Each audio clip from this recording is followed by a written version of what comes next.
ဝတိပြည်ရှိဇေဒဝန်ကျောင်းတော်မှာမြတ်စွာဘုရားတရင်သုံးတော်မူတော့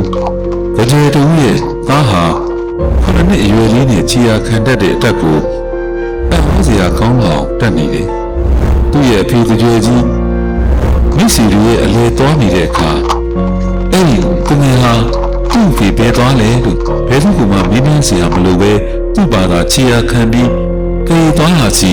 ရောက်အောင်လိုက်သွားနိုင်တယ်။သူငယ်ရဲ့ဖခင်တကယ်ကြီးဟာ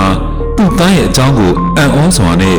ဖျားရှင်အားလျှောက်တည်တယ်။တပည့်တော်ရဲ့သားဟာ